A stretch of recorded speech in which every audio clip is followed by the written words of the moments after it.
Salut l'équipe, j'espère que vous allez bien. Alors oui, Chelsea est en train de faire une très bonne première mi-temps. En fait, là, je fais deux débriefs. Je vais faire deux débriefs, je vous explique.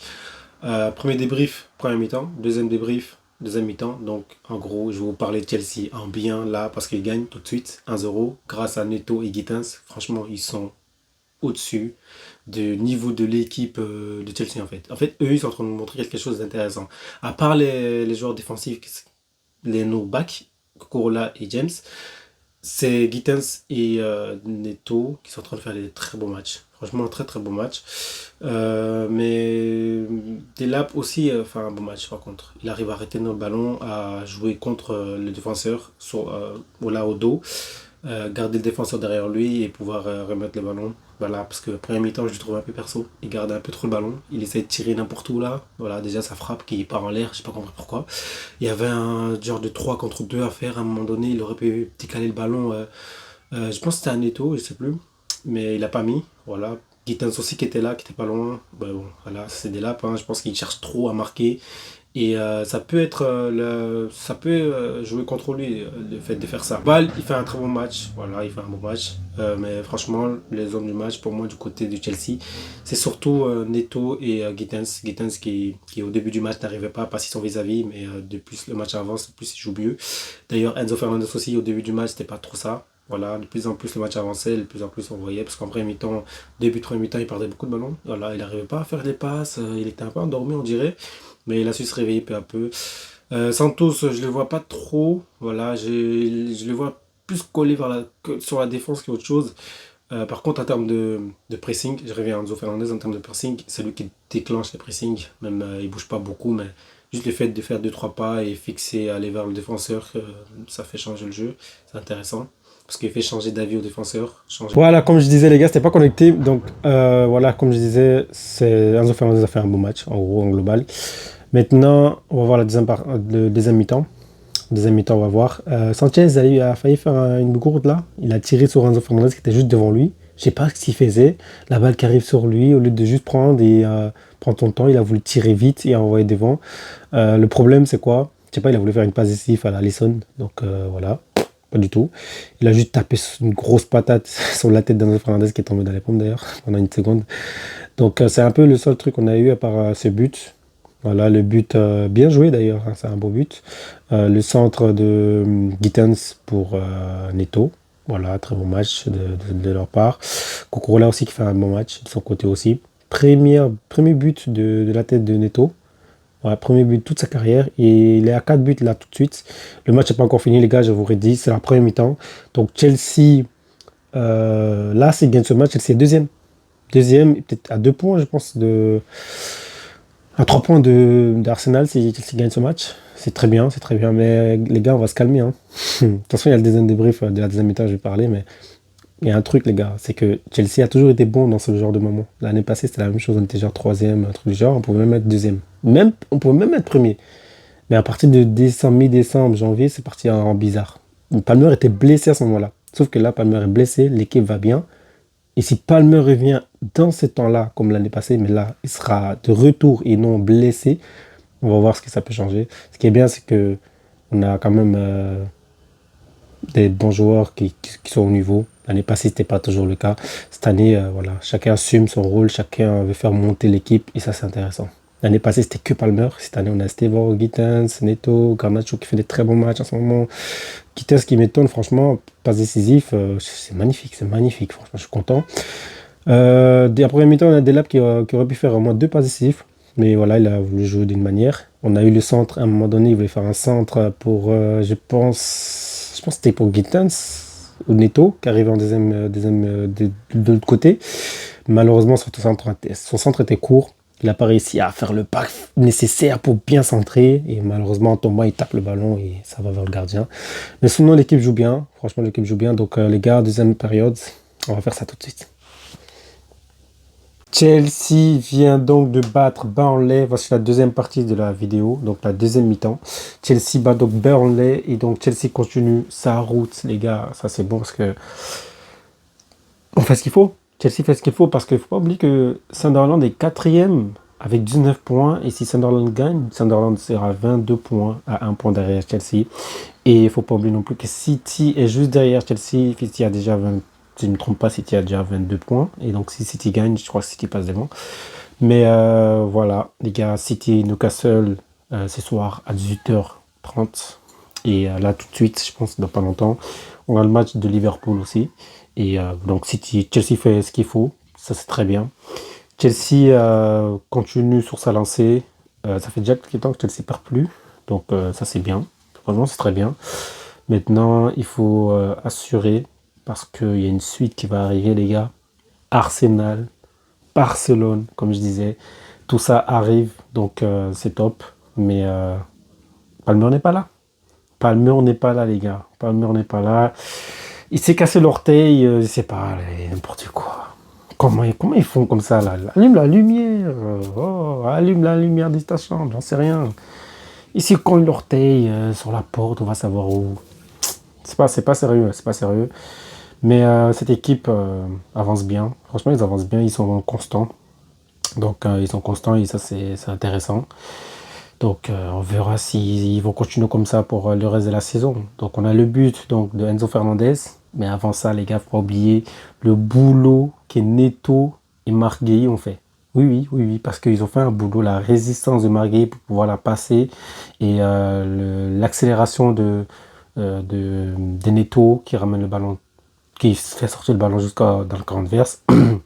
Avant de faire passer cette balle à Marguerite qui l'envoie donc pour Leto, enfin pour Enzo Fernandez qui marque. Voilà, donc c'est intéressant, c'est un but en contre-attaque, très rapide. Ils n'ont pas attendu, d'habitude Chelsea construit plus, mais on marque souvent des buts en contre-attaque.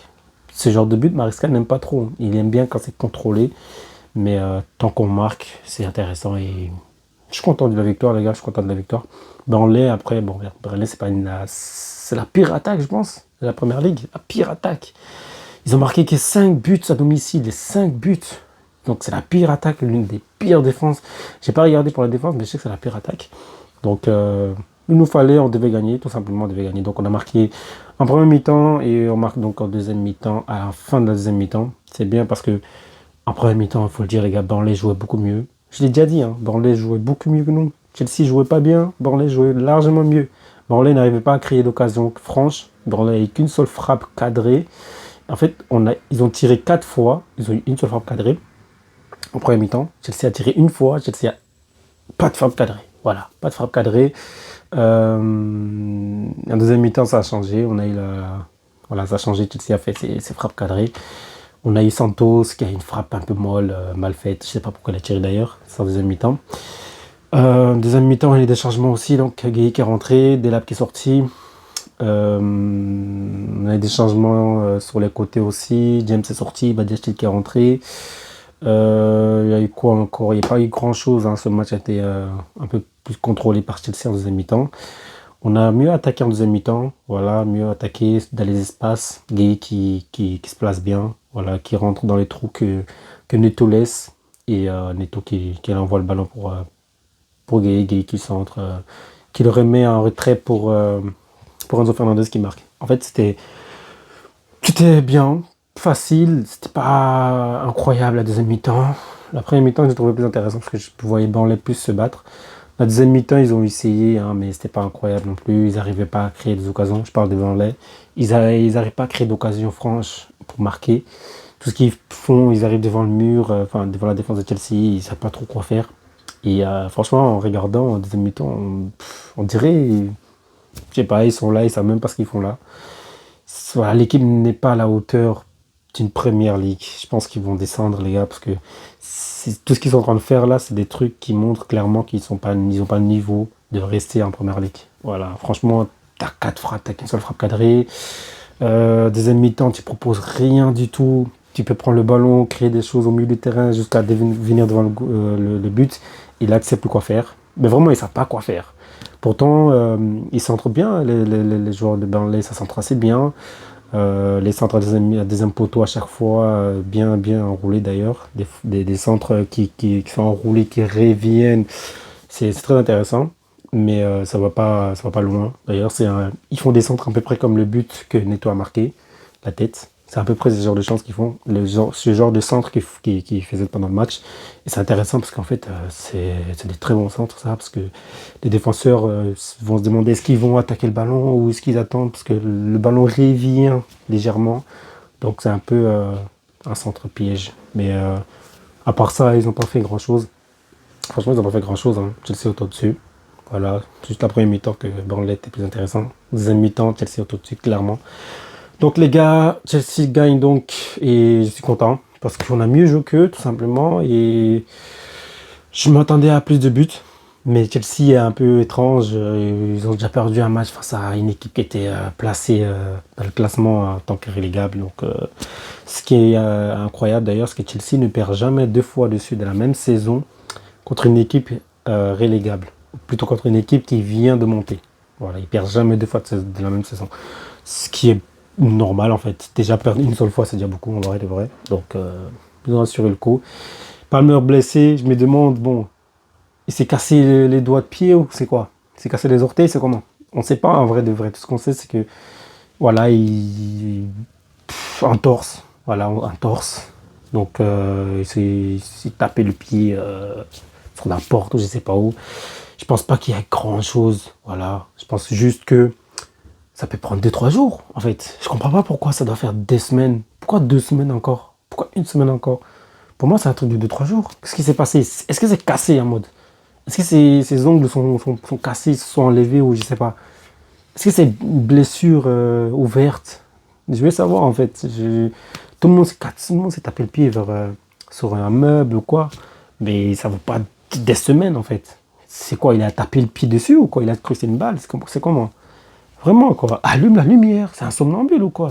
C'est très bizarre franchement. C'est très bizarre. Franchement c'est très bizarre. On dirait trop le genre de truc que tu inventes pour pas jouer le match qui arrive. Je ne m'attends pas à ça de lui, je pense pas du tout que ce soit ça, mais déjà tu as une blessure de longue durée, il a fait une blessure bête là, tapé sur les pieds sur un truc, bon. Les gars, bon, on verra bien ce qui va se passer. Abonnez-vous, likez, commentez et j'ai bien aimé le match de Neto, pour moi c'est l'homme du match. Et Gittens aussi. Neto et Gittens, pendant tout le match, magnifique. Cucurella défensivement, magnifique. Enzo un peu endormi. Santos un peu endormi, Neto pas mal, Pedro Neto pas mal, Pedro Neto. Joao Pedro pas mal, Gueye quand il est rentré, pas décisif, très intéressant. Intéressant parce que Maresca lui disait qu'il avait besoin de mieux jouer, de mieux faire. Et il est parti demander à Maresca ce qu'il devait faire. On se rappelle de ça il y a quelques mois. Maresca lui a fait comprendre ce qu'il fallait faire et d'ailleurs ils sont très proches, ils se parlent tout le temps. Et ce qui est bien parce que il veut jouer et il veut montrer qu'il peut faire les choses. Et voilà, il est rentré, pas décisif. Très bien de la part de Marguerite, donc c'est très bien. Donc les gars, je crois que j'ai tout dit. Abonnez-vous, likez, commentez et j'ai hâte de voir le match face à Barça. Voilà, Estevao est là. Hein. On a quand même gardé Estevao, Garnacho, etc. On va voir ce qui va se passer. James est sorti aussi. Voilà, à la mi-temps. Donc on va voir. Caicedo n'a pas joué. Voilà, parce qu'il a joué mercredi, lui, avec Équateur. Donc c'est un peu normal. D'ailleurs, on a besoin de lui face à Barça, donc on attend ça fort. Abonnez-vous, likez, commentez et ciao.